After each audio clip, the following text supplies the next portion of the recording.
Good morning. We are heading out to do the morning milking, and we have the items that we need to go and milk. We have our sanitized mason jars that are going to be milked directly into from each teat. And then we have our gallon stainless steel milk holders, basically. As we milk, we pour our excess from here into here so then we don't lose it. And all of this has been sanitized. And then we have our warm soapy water along with some cloths to both wash and dry off the udder. To carry all these items outside, we simply place the mason jars inside the stainless steel milk jugs and carry them out like that. So Quinn was outside in the paddock, and that is done to basically keep her a little cleaner. So the big door is opened, and she knows the drill. She's gonna come in here. Morning, Quinn. And go right into the stanchion. And once she does, the head gate is closed. And that keeps her in the stanchion. As Quinn is milked, she gets some treats of alfalfa pellets. So I gave her a scoop of that. And that is Tammy in the background.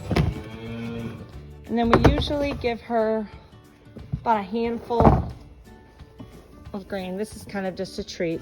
We don't do very much grain. So then she will get this, and this is put right in front of her, and she already knows the drill.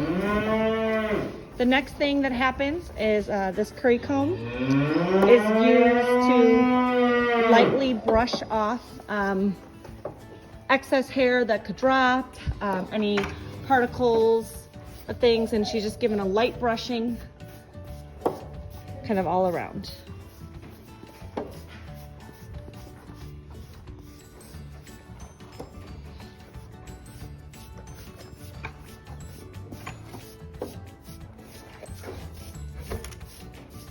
To help with any potential kicking that Quinn sometimes likes to do, this rope is taken and placed up under her belly, up in front of the udder, and is tied up on the other side.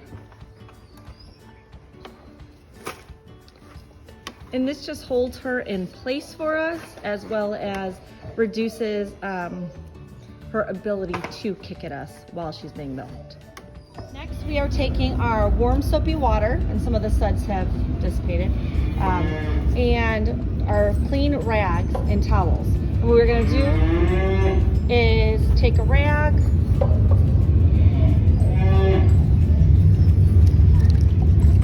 and usually we'll get one person on each side to do it, and they are going to wash down the udder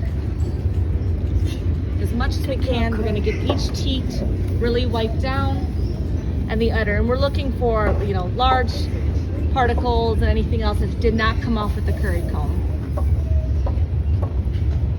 So after she is washed down, they will take dry rags and they will wipe down the udders to dry them off.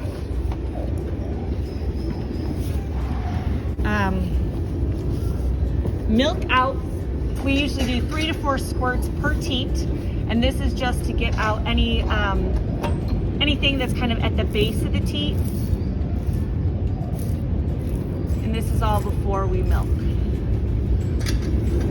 Once she's been washed and the first squirts from each teat, oh, you can see she kicks. She needs more cheese. And Quinn will sometimes kick when she gets out of her treats that she's looking for. So we'll come over here, we'll take a little bit at a time and add some more alfalfa pellets. So then she has to eat them slowly.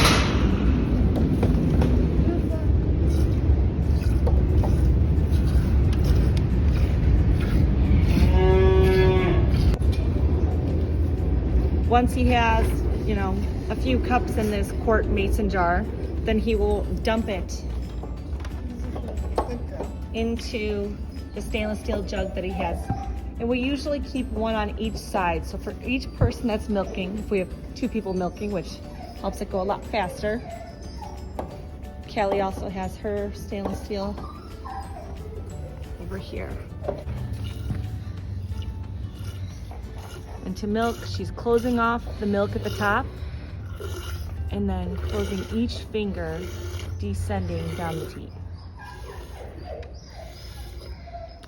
And this entire process is done until she is all milked out and we have the majority. In the morning, she's very full, each one of her teats, and her udder up here is very full. So we will hit that a few times and kind of shake it and see if she has any more. And this really is helping to give her relief from not having anyone nursing on her overnight. So now as Caleb has his mason jars about halfway full, he is going to open up his stainless steel milk jug.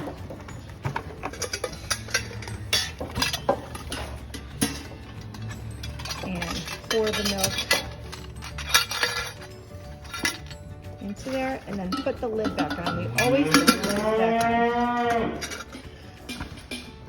We don't want any additional debris or hay or anything, you know, flies, as fly season is beginning, to be getting into our milk.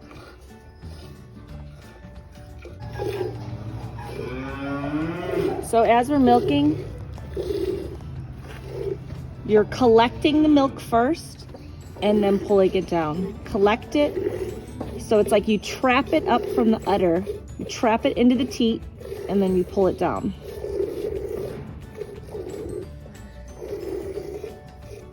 Sometimes you have to kind of shake the udder a little bit to have her let down some more milk, and then you trap it and pull it down.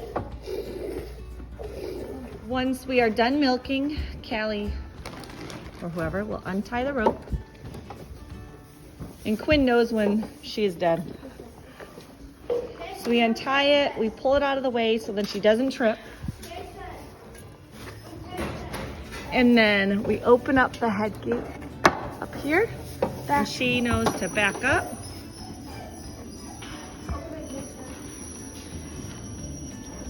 Good girl, Quinn.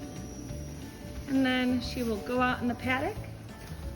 At this time, we will let out Tammy and Annabelle as well.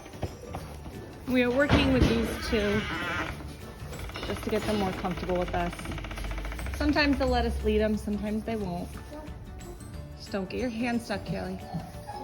Good morning, Tammy. Good morning, Annabelle. Whoa. Annabelle usually runs right out.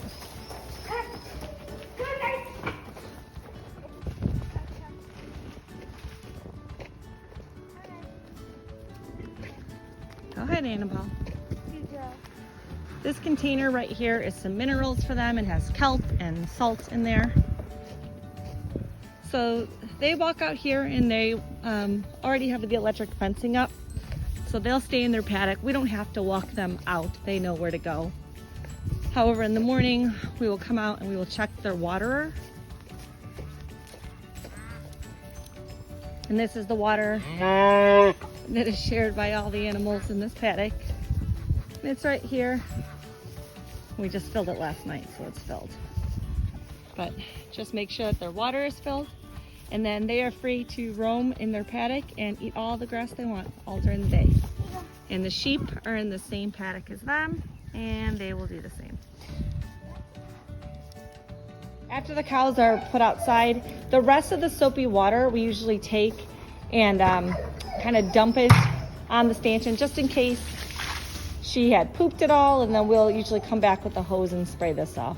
Today she did not have any poop or pee while milking, so this wasn't an issue.